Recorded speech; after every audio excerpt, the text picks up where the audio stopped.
I welcome each and every one of you in the name of Jesus. Hope everyone is safe and is in good health. I pray that God heals, touches, and strengthens each and every one of us during this prayer time. I would like to share a scripture verse with you all. In Philippines 4 6 to 7, it says, "Do not worry about anything, but in everything by prayer and supplication with thanksgiving, let your requests be made known to God. And the peace of God, which surpasses all understanding, will guard your hearts and your minds in Christ Jesus." Hope this scripture boosts your faith and confidence to praise and glorify the Lord. Let's prepare our hearts to praise and glorify the Lord as Sister Elvira and Ria from Don Bosco Prayer Group leads us into praise and worship session. Over to you, Elvira. Thank you. Praise the Lord, brothers and sisters. Praise the Lord. Praise the Praise the Lord. Lord. Let us sign ourselves in the name of the Father, and of the Son, and of the Holy Spirit. Amen. Amen. As we are in the presence of a holy and mighty God, we want to thank and praise our God for this beautiful day, for this beautiful evening, for gathering us here as one family to praise, thank, glorify, and worship our God, because God dwells in the praises of his people. Let us be joyful and exalt his I holy got name. all. Let us call upon the Holy Spirit to be in our midst, to prepare our hearts for this time of praise. Come, Holy Spirit, mightily upon each one of us. May your anointing fall upon us. Bless us, fill us, and touch us, so that our hearts are prepared to give a perfect praise to our God. Come this evening and come in our lives, all the days of our life. Come, Holy Spirit. Psalm 100, verse 12 says, "Make a joyful noise unto the Lord, all you lands. Serve the Lord with gladness. Come before him with singing." Psalm 34, verse 1 says, "I will bless the Lord all the time and always. His praise is always on my lips." Let us exalt his holy name. Let us lift up his holy name and praise our God. When we praise our God, our hearts turn to God. When we see him, we find strength to face the day. Hosanna to his name. You are the God who saves us, worthy of all our praises. We receive strength when we see you, Lord. Praise is rising, hearts turn to you.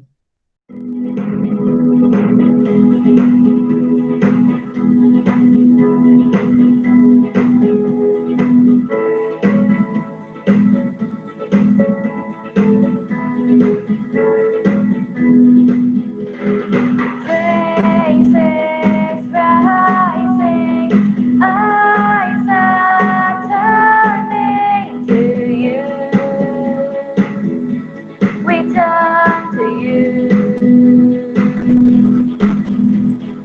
Hope is stirring, hearts are yearning for you. We long for you.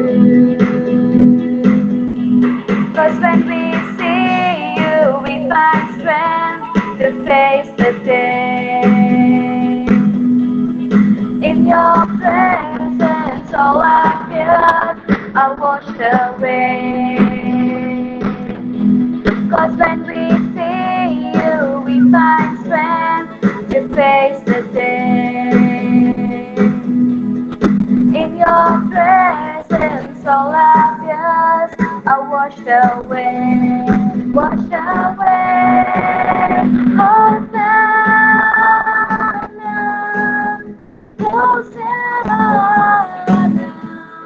You are the God of Satan.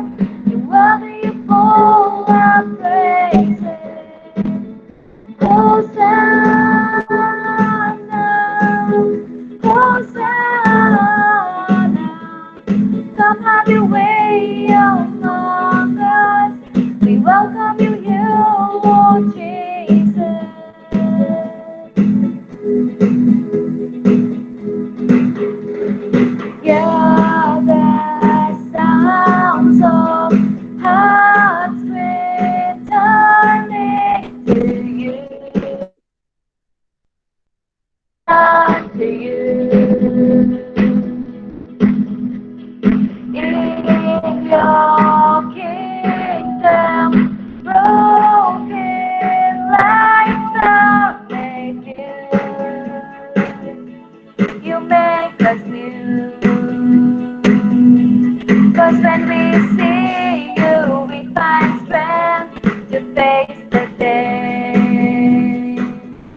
'Cause when we see you, we find strength to face the day.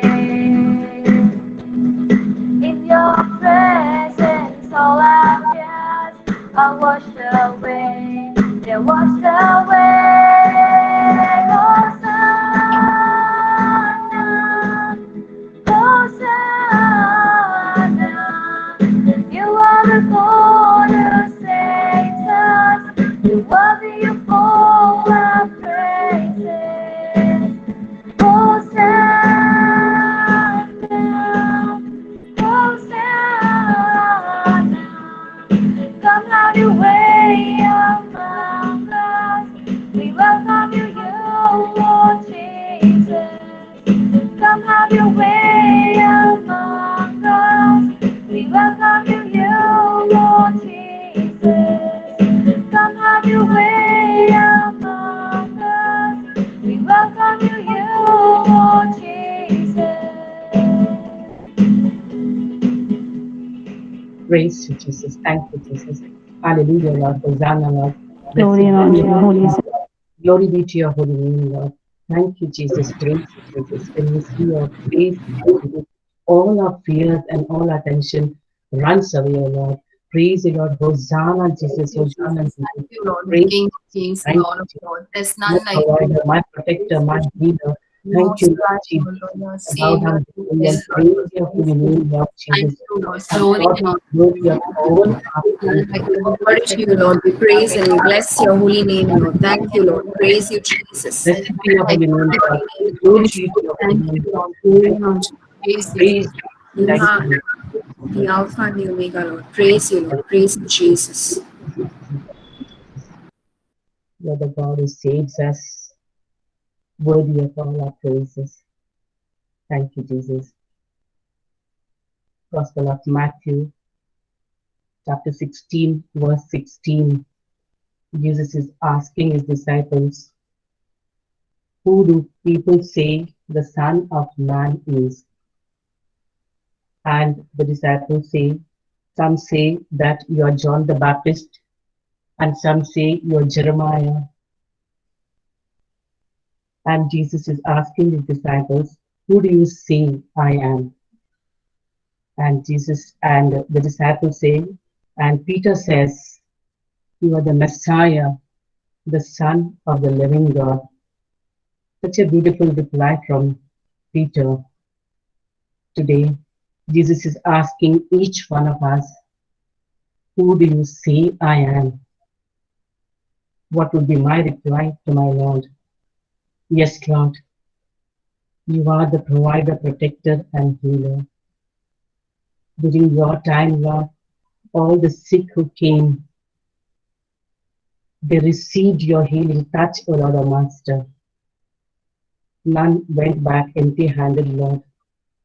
We believe that you are the mighty healer.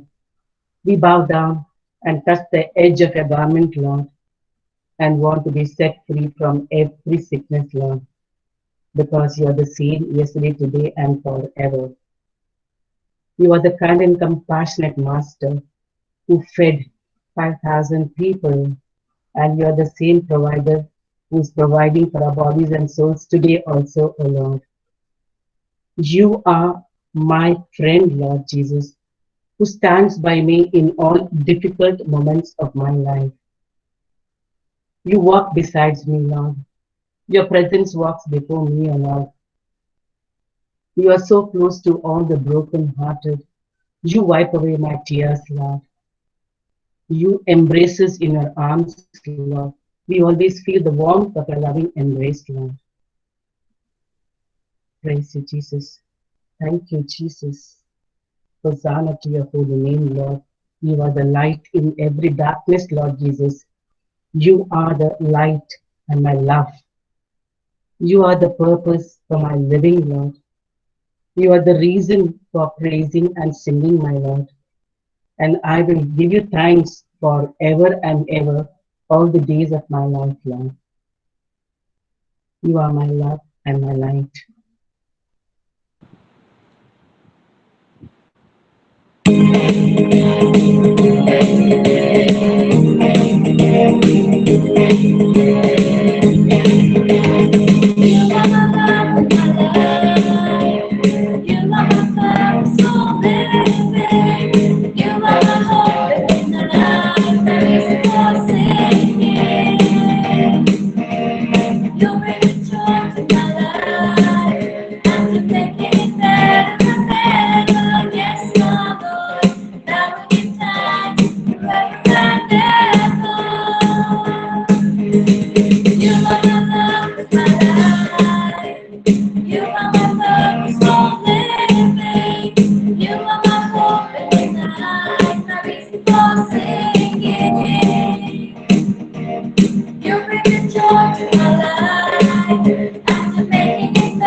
Jesus. Praise you, Jesus. Thank you, Jesus. Hallelujah. Hosanna, Jesus. Praise be to your holy name, Lord. Praise you, Jesus. All Thank marvelous and you. Glory and unlike honor Praise to you. Lord, Praise you, hallelujah. great God and praise mighty you, God. There is Jesus. none like you, Jesus. Thank you, We Jesus. bless your holy Thank We all glorify you, glory, Jesus. all We you, honor. glorify you, Jesus. Jesus. Great and We Hallelujah. mighty bless God. Thank you, You are Jesus. the you are hallelujah, hallelujah, hallelujah, hallelujah. Just Lord, want to praise you, thank we adore you, we praise you, bless Jesus. your We name, adore you, Jesus. We praise you, Lord. Praise you, name we is Jesus. great. glorify you. Great All and We glory to mighty you, praise God, Lord. you. Praise Jesus. you, Jesus. Holy be your name. Thank you, We Jesus. praise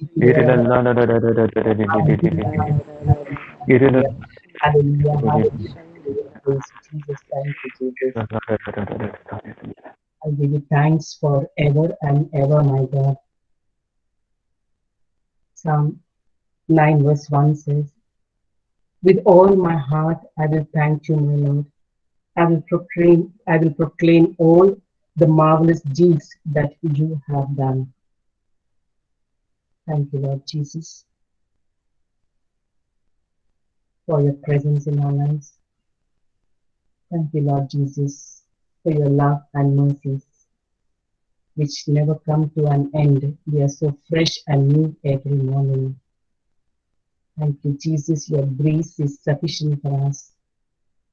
Thank you, Lord. Your presence is all that makes the difference in our lives, Lord. Thank you, Jesus. Let us ask the Holy Spirit to enlighten our minds at this moment, to bless us, anoint us, to worship our God in truth and spirit. And Holy Spirit, help us to be alert and attentive. Help us, Holy Spirit, to feel the closeness of our God. May help us to focus only on our Lord. May our gaze and eyes be fixed on our Lord. Let us worship our God.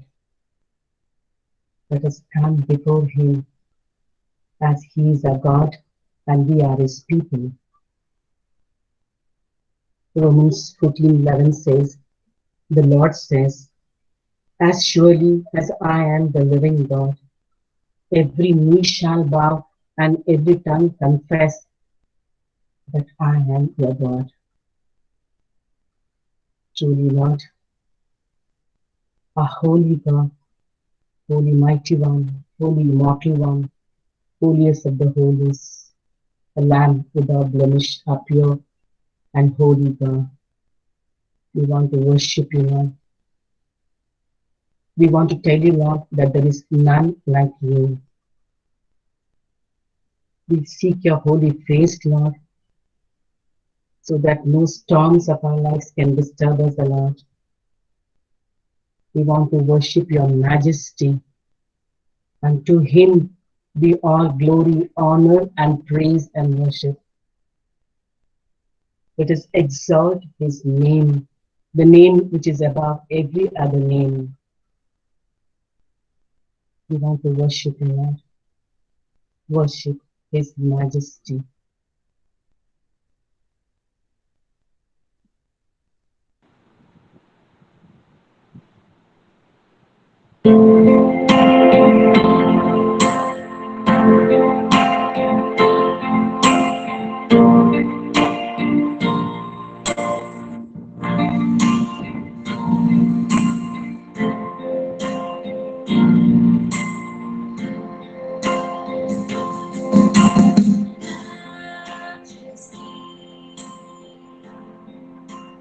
Worship His majesty until Jesus be your glory, honor, and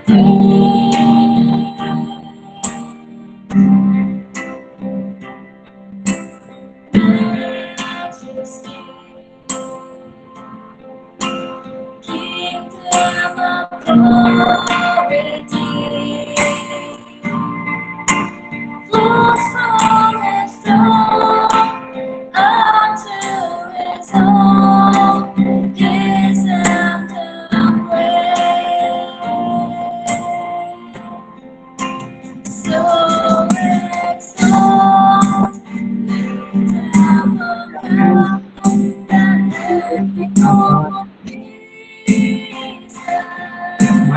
holy. Worship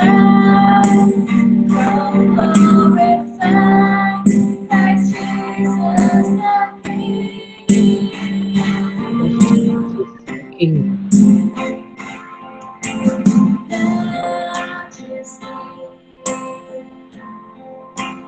Worship His majesty.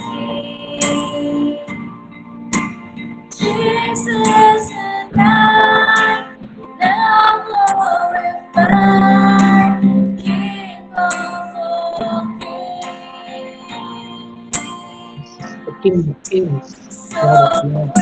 exalt, lift up on high the name of Jesus.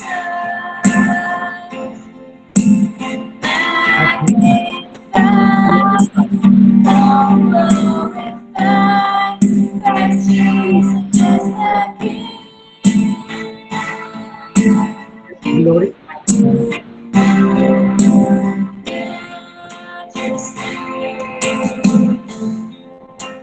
Worship His majesty. Jesus and I now glorify. Jesus and I now glorify. Jesus and I now glorify. King of all kings.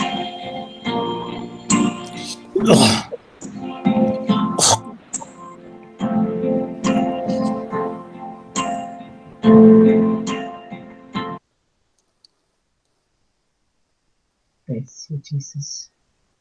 We worship you, Jesus. King of Kings, the Lord of Lords. We worship your holy name, Lord. Jesus, who died, now glorified, King of all kings. Let us silently worship our God.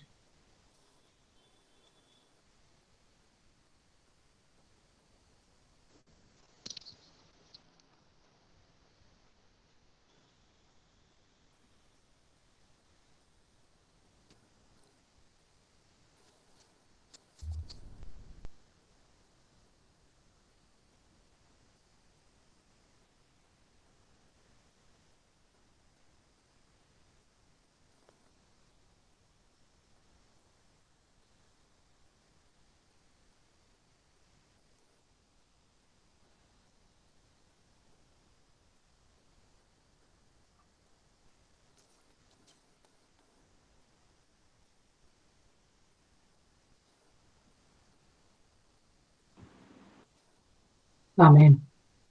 Praise the Lord. Let us give a mighty clap offering to our God, who is mighty, holy. Thank you, Jesus. Praise you, Jesus. Hallelujah, Lord. Thank you, Jesus. Valentine. Yes. Wow. We praise and thank God for Sister Elvira and Ria for leading us into a spirit filled praise and worship. Now let's prepare ourselves to hear the word of God. Today we have amongst us our very own North B zonal leader.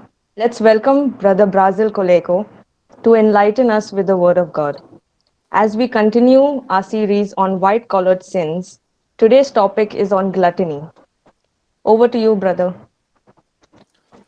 Praise the Lord, brothers and sisters. Good evening, Praise the Lord. Praise friends. the Praise the Lord. Lord. Praise Okay, the Lord, brother. Praise the Lord. Excellent, brother. okay.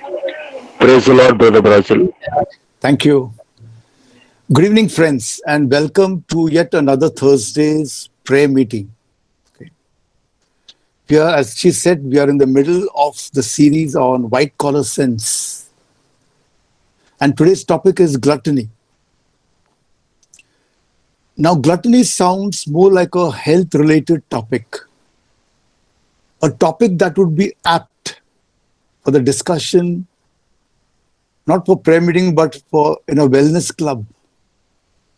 Years ago, in about 2016, I tried to prepare a talk on gluttony, and all the times I put my mind into it, all I could think of was diet and dietitians, nutrition and nutritionists, slimming programs, gym and gym trainers, food supplements.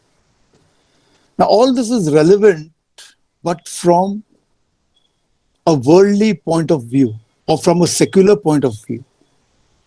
But today I'm addressing a prayer group, and hence let's combat the same problem of gluttony from a spiritual perspective. You'll ask, what is the difference? The world sees the external, but God sees the heart. The world tries to fix the root, not the root of the problem, but only the consequences. Suppose one of you all would have a headache, a recurring headache. What would be the advice? Please carry a bottle of aspirins, and whenever you have headaches, just pop it. And these are all first aid kits. It doesn't go to the root of the problem. People came to Jesus for healing, but before he could heal them physically, he gave them spiritual healing. In Matthew chapter 9, Jesus heals a paralytic. And before he could heal him, he forgives his sins. He says, "Take heart, brother, for your sins are forgiven." And he is healed. Again, at Bethsaida, in John chapter 5, there's a paralytic who is ill. And the Bible says, for he's lying there for 38 years. And Jesus goes to him and heals him. And after healing, he tells, actually he's healed spiritually first, because he tells him later on, sin no more. Otherwise, something worse will happen to you. Then we have the two classic cases of the women who are healed emotionally from the emotional trauma. The Samaritan woman from John chapter 4 and the woman caught in adultery in John chapter 8. Visibly, they did not seem to have any physical impediment, but they suffered a lot from a low self-esteem, which came from an indecent, unhealthy indulgence. But after encounter with the Lord, especially the Samaritan woman, they are made whole. And the Samaritan woman, who we know was always trying to hide from people or trying to avoid people, is now all out to meet people and preach the gospel. Not just meeting them, but preaching the gospel. Now, all this healing suggests that many of our external problems have roots deep inside us. And gluttony or any other indulgence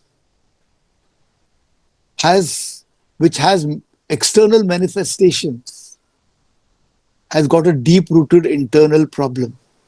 And Jesus says in Luke 11:41, clean the things that are within, and everything will be made clean for you. Today, let's examine what is the spiritual solution which Jesus offers that seems to be lying deep hidden within us. Now, brothers and sisters, God created us, but as he created us, he left a vacuum within us. An emptiness that can be filled only by him. And he has left this vacuum for himself. Our body is like a supercomputer, and all computers require a software to run it. Same.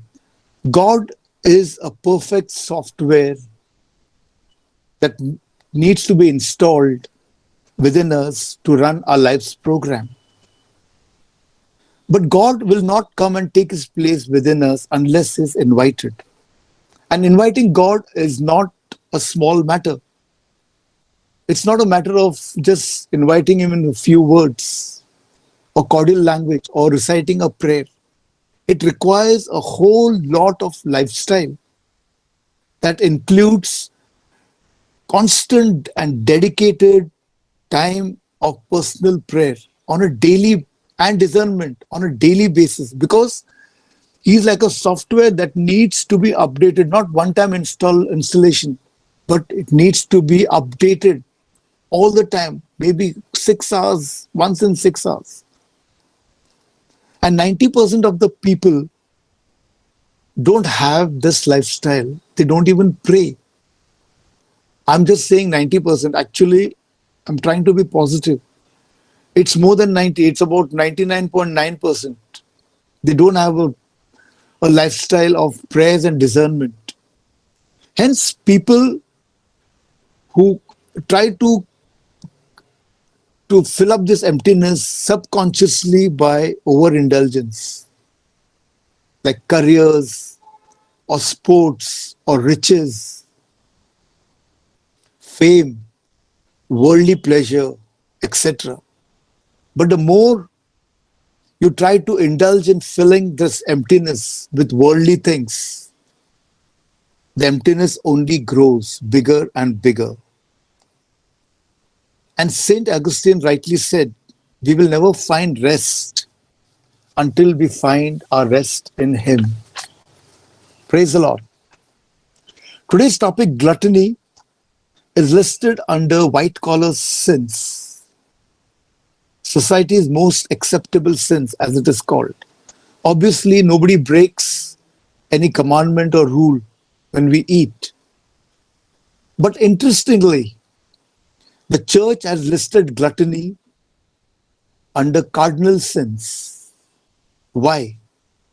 Cardinal sins are not mortal sins, but they involve habits which lead us into committing bigger sins like mortal sins. Brothers and sisters, food is not just necessary for our body, it is essential, but it also gives us pleasure. And pleasure, if it is not kept in check, leads to addiction and overindulgence. And overindulgence, if it is not checked, turns into a lifestyle that subverts any higher purpose which God has for us. So what is the remedy for discernment? When we discern the right purpose for our life and go after it, there will be little space left, space, time, and appetite for mundane living or overindulgence. So the spiritual solution is this, which I offer.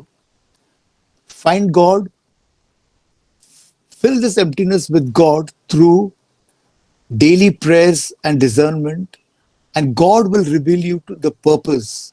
Go after this purpose religiously, and you'll find satisfaction, everything.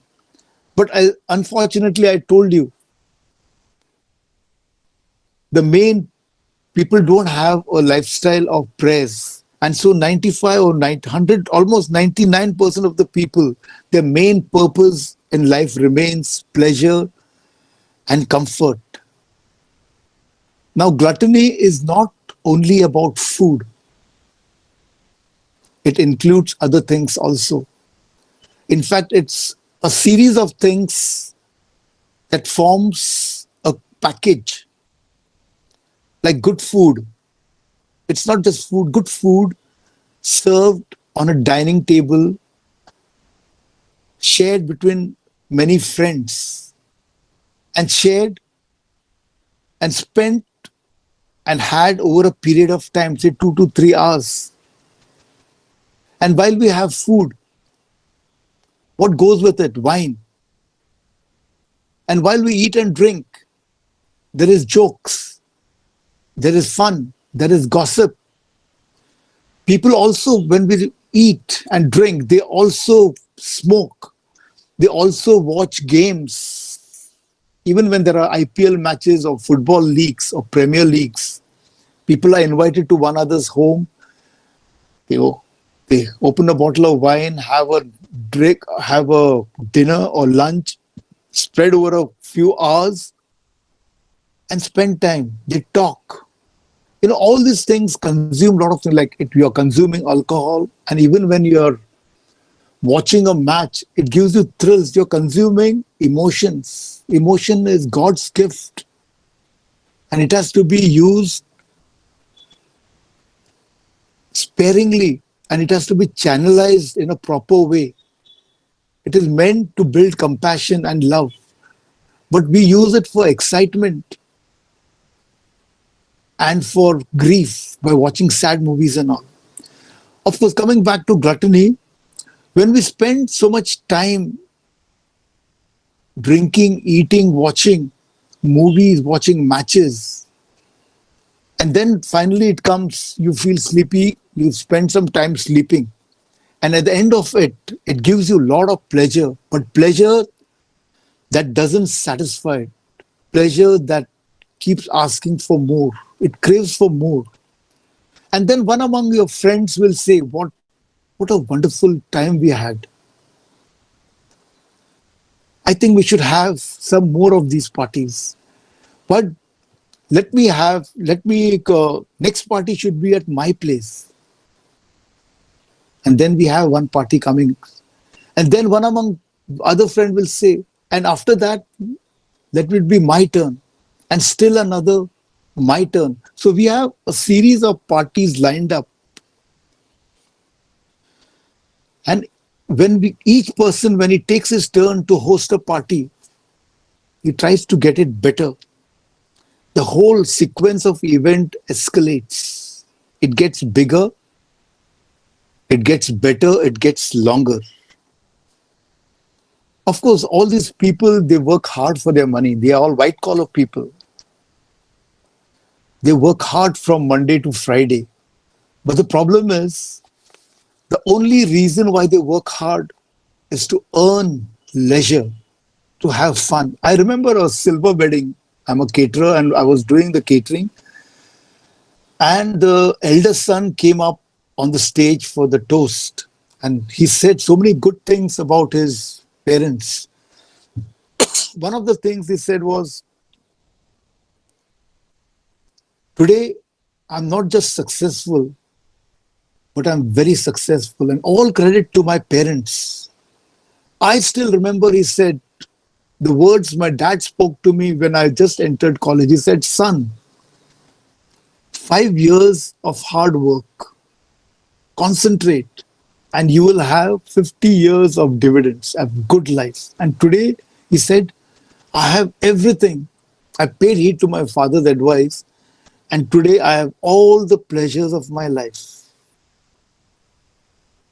And that's exactly what happens. We all work. We work hard. We do legitimate business, but for only one purpose. And that purpose is to satisfy our carnal needs. And Jesus tells us, and of course, we're talking about gluttony. And when we get into this lifestyle of continuous pleasures, we can never think out of the box. We can never think of any purpose in our life other than this.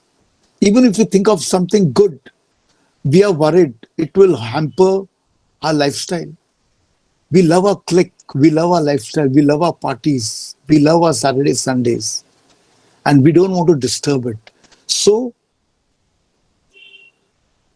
this brings a block to God's plan, and hence, the church has declared this as a cardinal sin. And Jesus reminds us life is more than food, and body is more than clothes. There is a second reason why the church has included gluttony as a cardinal sin. 80% of our health disorders, doctors say, is food related. Now, God is not against good life or pleasures. After all, He is the one who created everything. Our body is basically designed for his purpose. And as we go on carrying off with his purpose, he's also designed certain amount of pleasure for our. God is not against pleasure. God is not against. God is not a joy killer. He's a joy giver. But he has planned certain amount and he's given certain amount of quota of pleasure for our lives. He has sanctioned it. For example, if you have about, say, 90 years of life, good life, actually, God wants us to live for about 100 years. Out of that, 90 years will be active living. And He has got plans for us. And He wants all these 90 years that we enjoy, do His purpose, and also enjoy life. But most of us use up all this quota of pleasure in the first 40 years. And that causes a lot of problem and strain on our health. Sickness, brothers and sisters, shortens our lifespan and robs all the joy. It defeats the second purpose for which God came, or Jesus came into this world. And that is, the first purpose is salvation. The second purpose is to give us abundant life. He says in John 10:10, I have come into this world so that you may have life, and life to the fullest. Brothers and sisters, trying to fill emptiness with overindulgence only aggravates and causes a deeper emptiness. Only discerning God's purpose and going after it can give us perfect fulfillment, and it will also put brakes on our indulgence. And that will be a solution for our problems of gluttony. So we are talking about so much of God's purpose in our life. So what is this God's purpose? Take a deeper look into it. Many people, when we talk about God's purpose for us, we think in terms of adoration or masses or rosaries, or that is all, brothers and sisters, piety. Piety is not God's purpose for us. Piety is essential for discernment and for grace. We are called to serve a higher purpose. Service to man is actually service to God. When businessmen work very hard to accumulate wealth, it is not God's purpose. They're not serving God. Similarly, when sportsmen work very hard to break records and to make money, they're not serving God, they're serving self. Scientists sometimes please God because they faithfully and relentlessly pursue concept which God puts into their heart. You know the story of Thomas Alva Edison. He had many discoveries and invention. But with one discovery, he really got stuck. Or with one invention, that is the invention of the electric lamp. He got this God-given concept that if electric current is passed through a filament, it will glow and give light. And this was the concept for an electric bulb. And he said, if I give this to mankind, electric light will become so cheap that only rich people will be able to burn candles. Brothers and sisters, God uses each one of us to forward His purpose. And that's why we were created. God used Abraham Lincoln to abolish slavery. Slavery was very evil. There's so much of suffering for people. And God raised Abraham Lincoln And he became the president. And when he became the president, he worked hard. It was not easy. He had to pay with his life. He was assassinated, but slavery was abolished. There was a legislation. There is so much evil that is left to be removed. And God uses you and me. God wants to use you and me to forward his redemptive plan.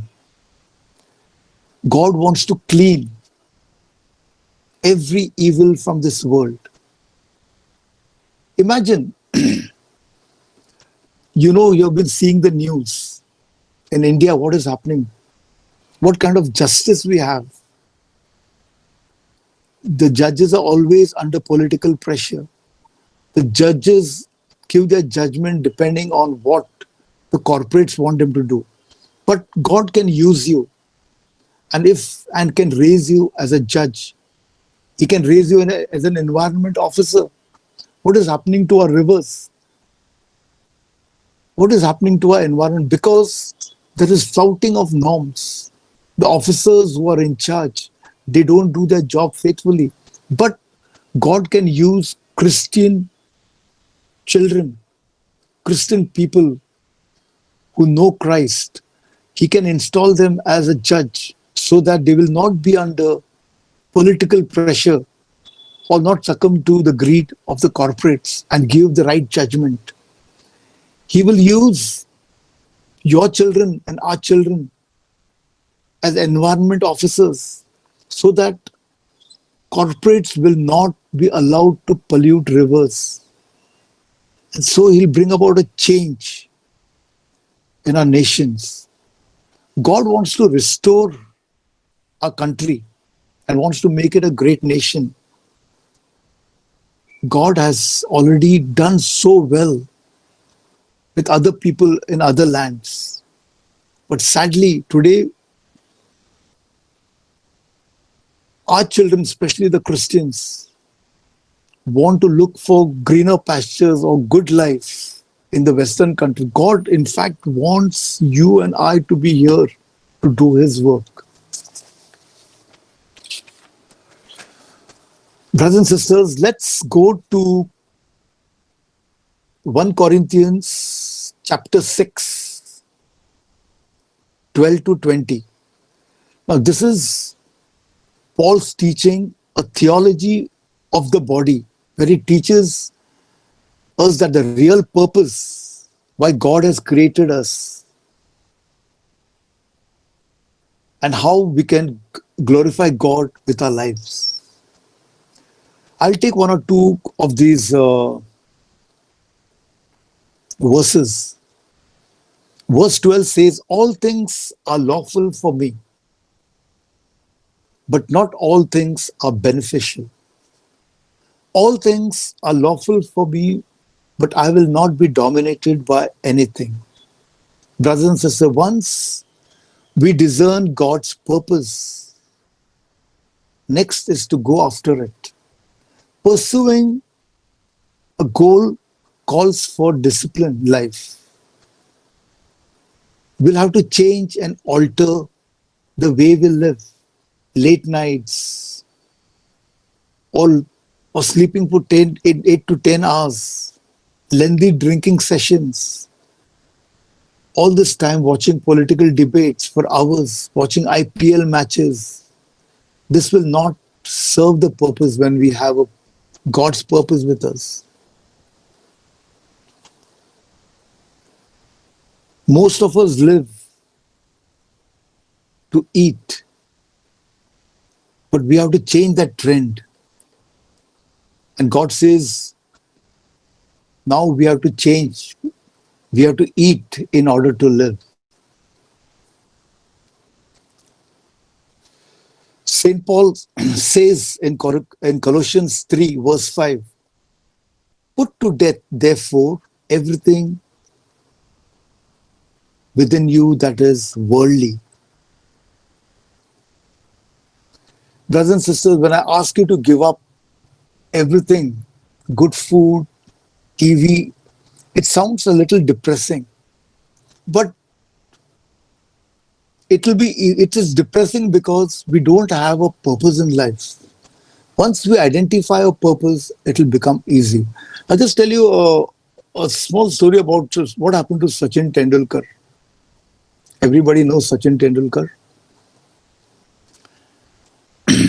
It was his brother and his father who insisted that he should go for training at a Dadar club. And he was a small child. He was interested, but then it was very difficult to push him early in the morning to get up, rise and all. But these people pursued. One day, the coaching camp had taken these candidates to Brabant Stadium to see the older batsmen batting. And there Tendulkar noticed Sunil Gavaskar batting, how he was perfecting his square drives, how he was perfecting his flicks. And that caught his imagination. He said, I want to become like this. This is what I want to become. And after that, his father and his brother didn't have to worry about. He was a self-made man. He used to prepare his own kit in the evening before going to sleep and get up before the alarm could ring. And that's what exactly happens to us. Once we find a purpose, we will find it easier to give up a lot of all these things. Most of these monks, we started with it's following God is difficult because we have to give up a lot of things. But once you pursue with your uh, with your purpose, you will not only find it beneficial to give up. In fact, you will, as you go ahead with your purpose, you will find that all these pleasures are an obstacle. You know, I read about these monks and what they eat. They eat nutritious food, but they don't want pleasure out of it because it subverts their spiritual ideas. I read about these monks eating, for example, any meat. They won't even put any pepper or any kind of herbs or spices, not even salt. They just boil it and eat it. That's it. No, I mean, we are used to curries and we are used to taste. They are not. They just eat food without salt. Their breads are chewy and they are hard and rubbery. You know, they don't want any pleasure. They just want nutrition so that their body is strengthened. They don't want any pleasure out of it. That's exactly happens when you really find your purpose worth living. You know, there's something interesting I want to tell you about Steve Jobs. Steve Jobs is the chair. He was the chairman and he was the owner of Apple company, which makes iPhones. And he died of cancer at the age of 55. And there was a diary which he has mentioned. He said a lot of things. And one of the things which is apt today, because the subject is gluttony, he said, if we do not take food as medicine, one day we'll have to take medicine as food. Let's go to verse 13. Food for the stomach and stomach for the food, and God will destroy both, one and the other. Now, this scripture is more logical than spiritual. When we indulge in so many things, in pleasure, we don't have to blame God. God will not destroy it. We ourselves are destroying ourselves. Excessive food is unhealthy and will result in ill health and ultimately premature death. Also, if we don't die and if you are still alive, at least in Paul's days, when you're unhealthy, you don't get employment. And when you don't get employment, you don't get money. And when you don't get money, you don't have food. And there's a possibility that you die out of starvation. Even if an unhealthy man has some money to spare and can afford food without working, but still that food, he will not be able to relish it. And even if he consumes it, it will worsen his illness. So what happens is, thus, when a man focuses on pleasure, he loses both life and pleasure. Verse 15. Do you not know that your bodies are members of Christ? This is a very, very heavy scripture, which is underrated and underquoted. Brothers and sisters, St. Paul says, you and I are Christ. Every Christian is Christ. Christ's work of redemption is not complete. In the sense,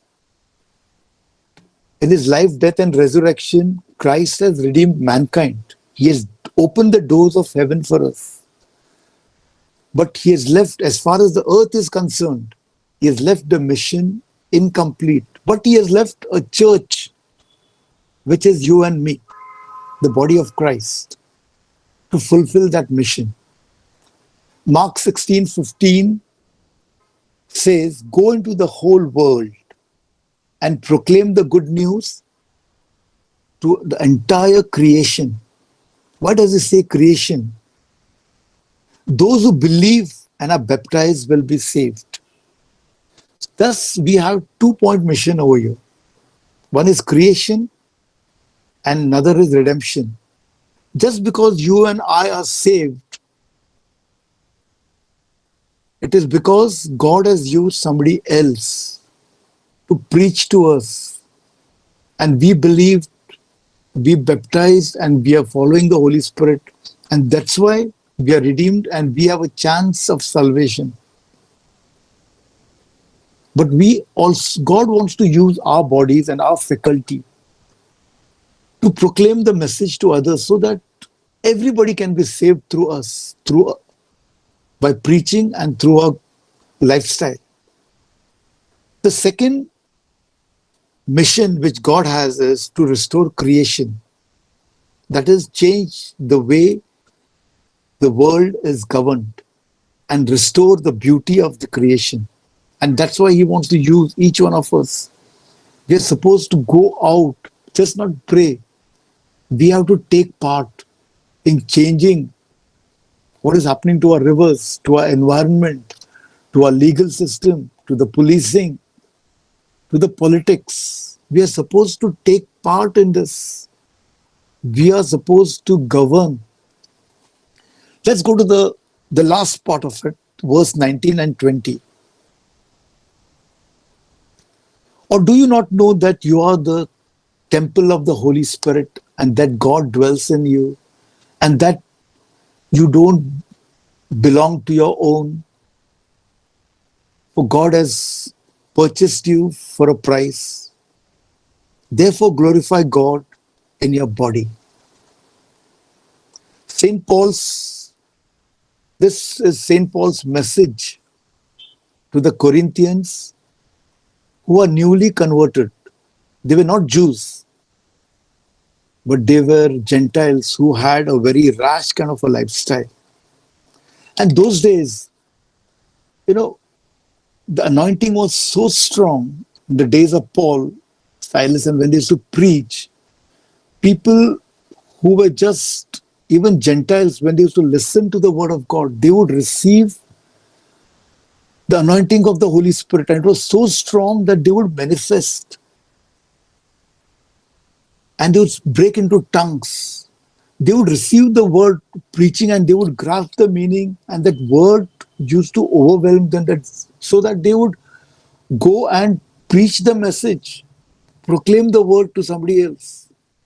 And these people are not baptized. They would beg for baptism. Today we have infant baptism, and after the baptism, we have confirmation. But those days, anointing was so strong that even when people preached, they would receive the baptism of the Holy Spirit first, like what happens to us when we go to Pota. So they used to receive the baptism of the Holy Spirit and then they would beg for baptism. Baptism of initiation, what we call it today. But Corinthians had a life of their own. There was a culture in which they were brought up, and that glorified excessive indulgence. Corinthians were used to a culture that glorified excessive pleasure, participating in drinking, in revelry. Now, if you have ever seen what happens in a carnival, not in Goa, at least in Brazil especially, there is too much of revelry, there's too much of drinking, there's too much of drugs, there's too much of dancing. People go into a frenzy and it culminates into even a kind of an orgy. Orgy is like a mass sex. People just throw off their clothes and they start. And this is exactly what was the culture of the Greeks of those days. They used to indulge in a lot of pleasure. And Paul, who has baptized them, is really concerned. He said, look, you have been baptized. And he says, if you're raised in Christ, look for things that are above. What he says in Colossians 3, verse 1. Since you're raised in Christ, look for things that are above where Christ is. Therefore, put to death everything that is worldly in you. So he's telling the Corinthians, you have an obligation now, because you're Christians, to alter your lifestyle. Don't think that just because you are baptized, you are saved. Baptism can bring you, baptism, like it brings you redemption. God, you become a part of his redemptive plan. The doors are open for you of heaven, but that doesn't guarantee you salvation. Redemption is free, but salvation you have to work for it. Because he says, since you have received the baptism, the Holy Spirit dwells inside you. And if you cooperate with the Holy Spirit, he can lead you towards salvation. So he tells the Corinthians, you have an obligation to live a life worthy of your baptism so that you can become, your message and your lifestyle will go hand in hand. Brothers and sisters, let's close our eyes.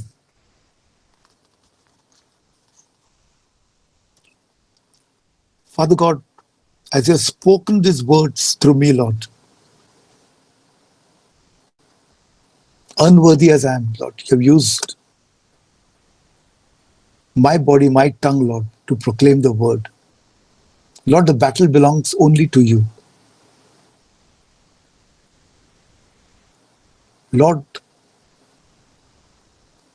let the Holy Spirit convict these people, Lord, and let these words find space in their hearts, Lord, where they will germinate and take roots, making them witnesses, Lord. Lord, I make this prayer in the name of your most holy Son, Jesus. Amen. Praise the Lord, brothers and sisters. Praise the Lord, brother. I'm done. Over to you.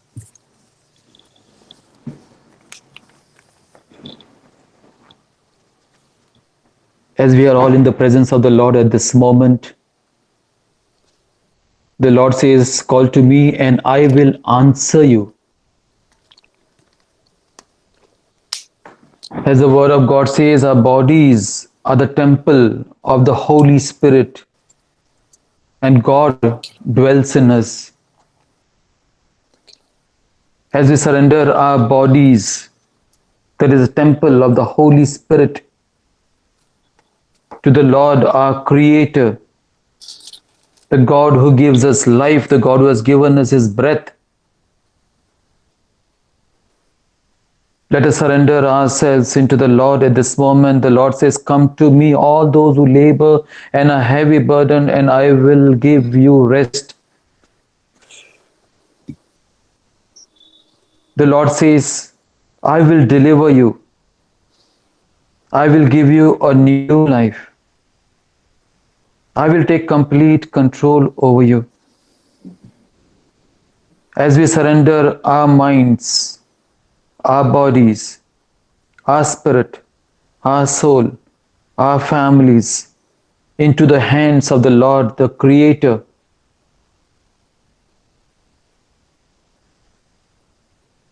as the Lord touches our lives at this moment, as the Lord ministers to each and every one of us, the Lord says, "I know the plans I have for you, plans for your welfare."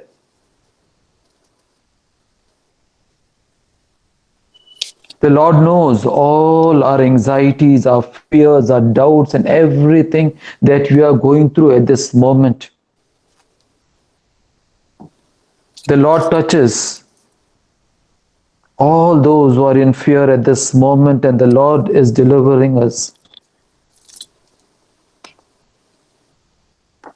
The Lord says in Philippians 4:19, "And my God will supply every need of yours according to his riches in glory in Christ Jesus." All those who have financial problem at this moment and who are going through a crisis at this moment, the Lord is promising all of us, "I will give you the treasures of darkness, riches hidden in secret places, so that you may know that it is I, the Lord, the God of Israel, who has called you by name." Dear Lord, at this moment, we give ourselves to you, Lord. On our own, Lord, we can do nothing, Lord. We have committed the sin of gluttony, the sin of greed, the sin of gossip. Today, Lord, we ask you to deliver each and every one of us, myself and everyone who's there in this group, from this sin, Lord. You have called us to lead a holy life, Lord. Without you, without your presence, without your grace, without your Holy Spirit, we can do nothing, Lord. Let your Holy Spirit take complete control over our lives at this moment, as the Lord is filling us with His Holy Spirit and His presence and His grace, and His grace is sufficient for us.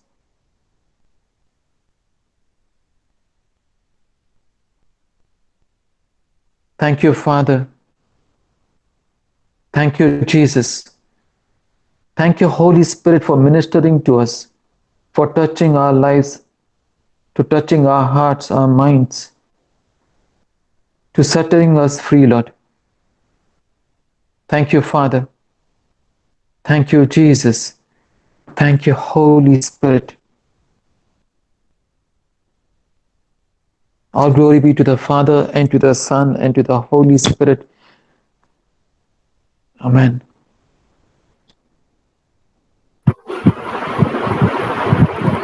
Brothers and sisters, continue to be in the presence of the Lord as we intercede for all the needs of the church and all the needs of the prayer group. Heavenly and gracious Father, we thank you and praise you for this wonderful day that you have given us, O Lord. Thank you for every member of our prayer group who have joined in this prayer meeting, O Lord. During this time of pandemic, and it is by your grace that everything has been made possible for us. People from so many different parishes have joined together to attend this prayer meeting. Father God, at this moment, we pray for our Pope, our Bishop, our cardinals, priests, religious, and all the prayer ministers, missionaries preaching all around the world,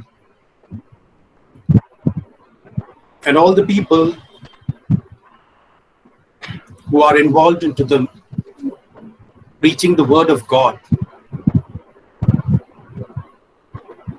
We pray for our Pope for his good health, that he leads the entire Catholic all around the world as a goodwill ambassador of Jesus in uniting people of different faith and religion all over the world. We pray for our Pope, for our bishops and missionaries, and all the priests who are facing difficult times during this time, and we pray for their good health. We also pray for the unity in the Catholic Church, for Christians of all different denominations, that they be in unity and come under the Catholic Church. We also pray for the CCR, the Bombay Service Team, the National Service Team, all the zonal leaders, all the prayer group leaders, and all those involved in the ministry, that they will lead us as good shepherds of Jesus. We pray for spreading the fire of one body, one spirit, and unity in diversity, for the mission and vision of the charismatic group to be accomplished in the city of Mumbai and all around India. This is my humble prayer to you, O Lord. Lord, listen to our prayers. Huriya Shandala Ore bashanda kire shanda kire shadra sarire shanda kire.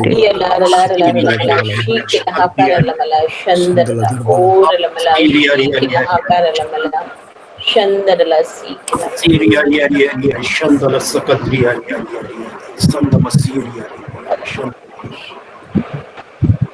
The next intention, we pray for our country, India.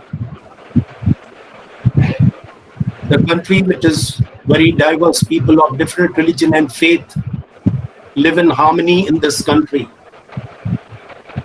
And at this moment, we lift up all the leaders of our country, our president, our prime minister, the entire cabinet,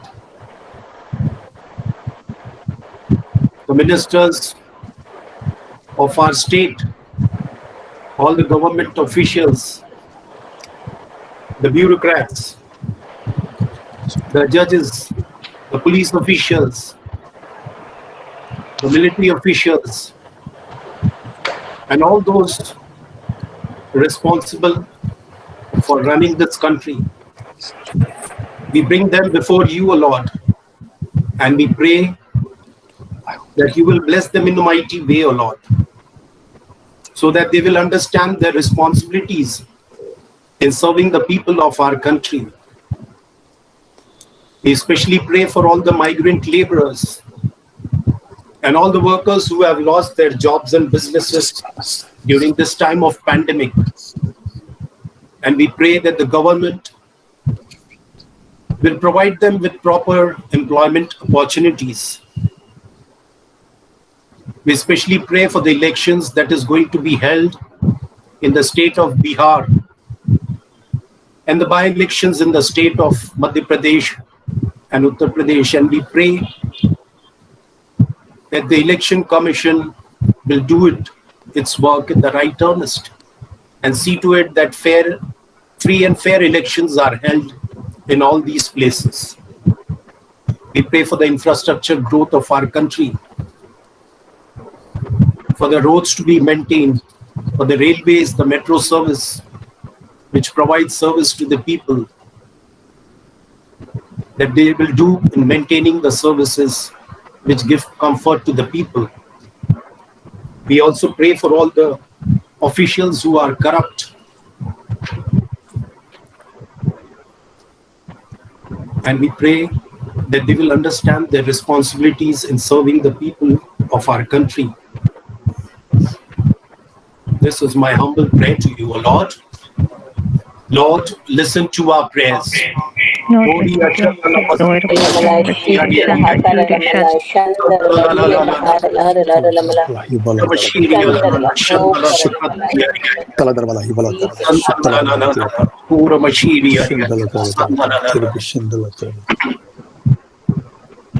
The next intention, we pray for the law and order situation in our country.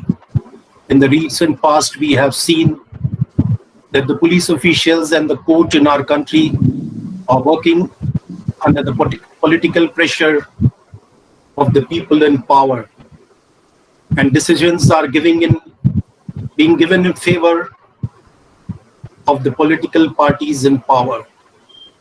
We pray for all these officials that they will be able to impart their duties and responsibilities free of any pressure in our country. We also pray for the protection of the minorities, the Dalits, backward communities who are feeling very insecure for the last 6 years since the government is in power, the fundamentalist government is in power. We also pray for the protection of all the girl child. In the recent past, we have seen that so many minors are being raped. They are killed mercilessly and they are burnt in the middle of the night. We pray that the government understands its responsibility in serving the people of our country, and the police officials do their duty without fear and favor. We also pray for all the people who are suffering from COVID, for the doctors, nurses, and all the corona warriors who are serving them, for the medical practitioners and all the facilities that need to be provided to them, and a vaccine to be found to cure this sickness. This is my humble prayer to you, O Lord. Lord, listen to our prayers.